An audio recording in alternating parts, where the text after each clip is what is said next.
Welcome to another Goa series. আজ বলছি goodbye to peaceful south Goa.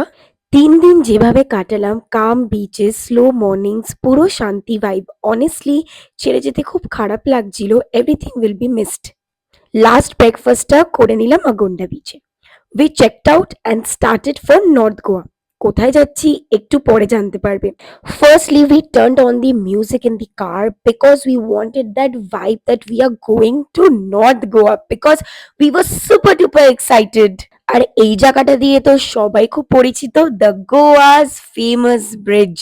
নর্থে পৌঁছে চেক ইন করলাম আমাদের প্রি বুকড এয়ারবিএনবিতে। কিউট একটা 2 BHK।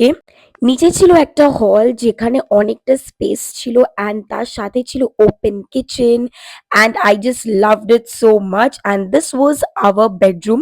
From our bedroom there was a balcony, আর balcony থেকে কিন্তু ভিউটা খুবই ভালো লাগবে যেহেতু ব্যালকনিতে কিন্তু একটা দোলনা ছিল। ইয়েস, এটা আমি এক্সপেক্ট করিনি গাইস, তার জন্য আরো জিনিসটা ভালো লাগছিল।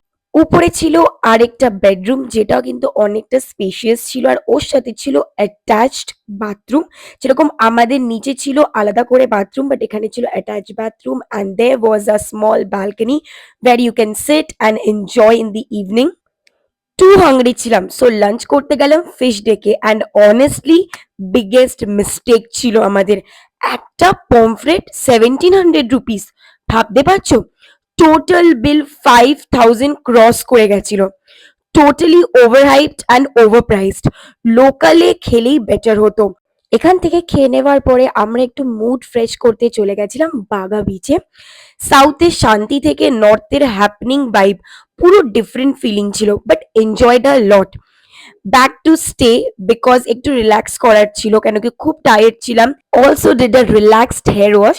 সো এইভাবেই কাটলো আমার দিনটা। যদি ভালো লাগে like comment share and subscribe করো। Till then bye by.